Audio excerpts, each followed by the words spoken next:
Okay. Hey guys, my name is Xethyr and welcome to my channel. Today I will be doing a recap / review on the Call of Duty Ghosts multiplayer. Sorry I haven't uploaded, it's been a bit late due to exams, assignments, SRP, and I've just been generally busy. When I start to upload, when I do upload this, I will be having a schedule, which I'll be uploading videos. To give you an idea of what my future videos will be like, much like this one, next gen gaming reviews, also talking about the next gen consoles, when they come out, etc.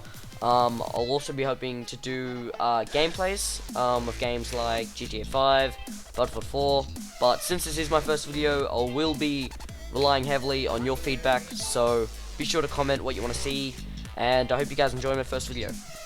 The information I'll be presenting to you is in chronological order as it was released. I'll be mainly discussing the multiplayer reveal, which took place on August the 14th. Xbox has released information stating that yet again, they'll be getting exclusive content and DLCs early. So if you're not sure whether you're choosing the Xbox One or the PS4, and you're playing your console mainly for Call of Duty, it's a very big reason to choose the Xbox One over the PS4. The first thing I'm going to talk about is very exciting and useful. We have been told that there are new movement features in Call of Duty Ghosts. The first feature is leaning. Some of you might be already familiar with this because it has been available for PC players. Fortunately now, the leaning feature is coming to console.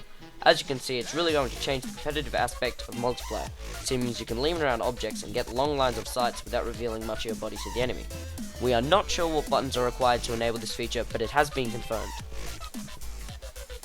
The second new movement feature is the ability to jump and leap over objects within one fluid motion without stopping.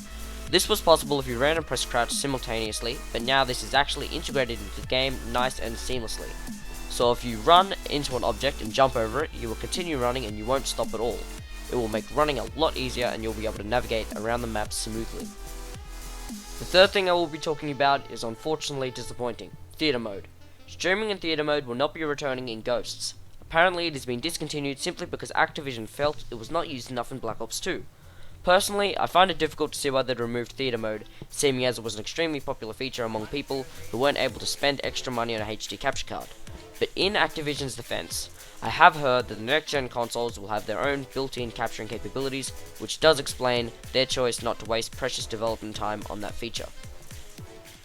The next feature is causing havoc amongst the gaming world: point streaks. Now I find it a bit dodgy, but as you can see for yourself, point streaks aka killstreaks are now able to build upon each other. In the multiplayer trailer we saw that a player piloting a Dragonfire was able to increase his killstreak points by shooting down the opposition. This is a contentious topic to say the least, as there are many people who agree with me and dislike the thought of somebody being able to get killstreak after killstreak. Kill feeds.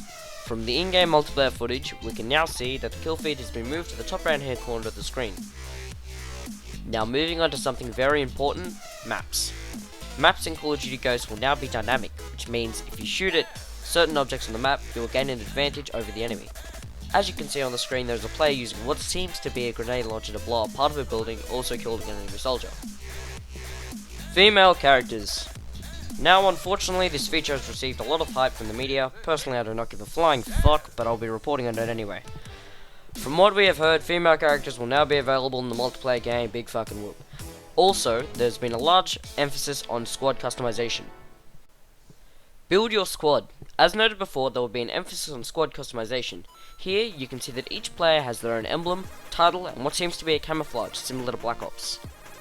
Also, similar to kill feed, your KDL or kill death ratio will now be shown in the top right hand corner of the screen, meaning you will not have to bring up the scoreboard. Now before I go on, I do want to bring up something I found quite interesting. While going over Call of Duty Ghosts knifing animation, I realized a striking resemblance to the Battlefield Bad Company 2 knifing animations. The YouTuber Nick Bunyan also agreed. Nick reenacted the knifing scenarios from the trailer in Battlefield Bad Company 2. He is playing with a friend from another country, so excuse the lag hip-hops, but I'm pretty sure it's obvious there are clear similarities. Activision is boasting their new gaming interface is updated, new and the best out there. Also, if you didn't realize, when you knife someone in Call of Duty Ghosts, you get the kill as soon as the animation starts, while on Battlefield, the enemy can counter knife. Maybe they have forgotten the game that they are blatantly copying from. Battlefield Bad Company 2 was made in 2010. Even though I believe Battlefield is definitely a better game than Call of Duty, I'm trying not to be biased. Now before you Call of Duty fanboys devour me, I do agree that Activision updating their outdated graphics, user and control engine is admirable, but they should do a bit of research before they boast. Continuing on with knifing. Although we haven't received any official information about how knifing with Call of Duty Ghosts will work, we will treat it to a scene where the player knifed an enemy in a much slower fashion. This scene showed a prolonged animation that made the kill look far more realistic. Is this an attempt to stop panicking? Will the player be vulnerable during this animation? We do not know, but it does look pretty good. The AH-10 Overwatch. In one scene we can see the Killstreak icon for the AH-10 Overwatch on the minimap. This Killstreak seems to follow the player around and fire at the enemy players from above. Bear in mind that this icon could just be a temporary placeholder, seeming as the game is still in development. Now moving on to game modes. Infected. We can confirm that the game mode Infected will be returning. In this game mode, a lone player starts off with a throwing knife. They will then continue to try and kill the survivors. Each time a survivor is killed by the infected, then they too become infected. This process continues until either the timer runs out or there are no survivors left. Search and Rescue. Search and Rescue is kinda like a cross between Search and Destroy and Kill Confirmed. When a player is killed, they have a dog tag. If the teammate recovers the tag, then they'll respawn again. If the enemy team recovers the dog tag, then he or she will have to wait until the next round. Other game modes we saw include Cranked, Blitz, Hunted, and Safeguard. Cranked. The word cranked means turn, a handle, typically to start an engine. According to the in-game description, in this game mode, you will be given a quicker sprint speed and aim down sight, etc. the more you kill enemy players. Basically, the more you kill in a row without dying, the quicker and more powerful you become. But if you don't kill a player every 30 seconds, your body will explode. This game mode actually sounds quite fun and I'm looking forward to it. Now, something on everyone's mind is dogs in multiplayer. Maybe it's only on your mind because they shoved it down our throats and forced us to listen to 20 minutes of useless dialogue between the Activision team discussing why it's worth all the trouble.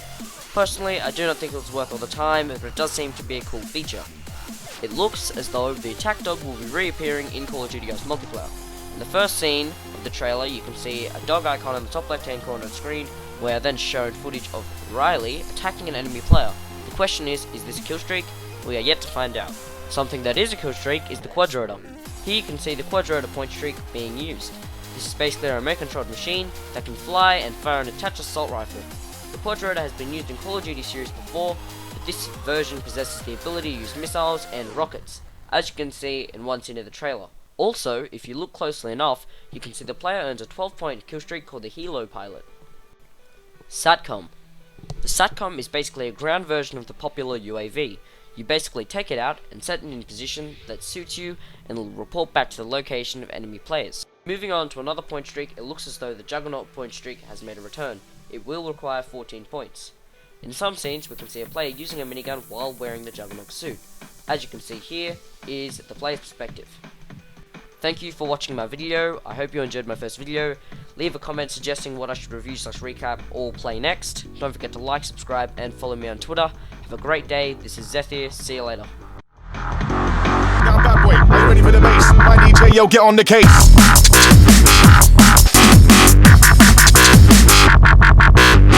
Sit, rinse out, get down. Who's in the mic with a wicked sound? Wicked sound. Wicked sound. Get hyper.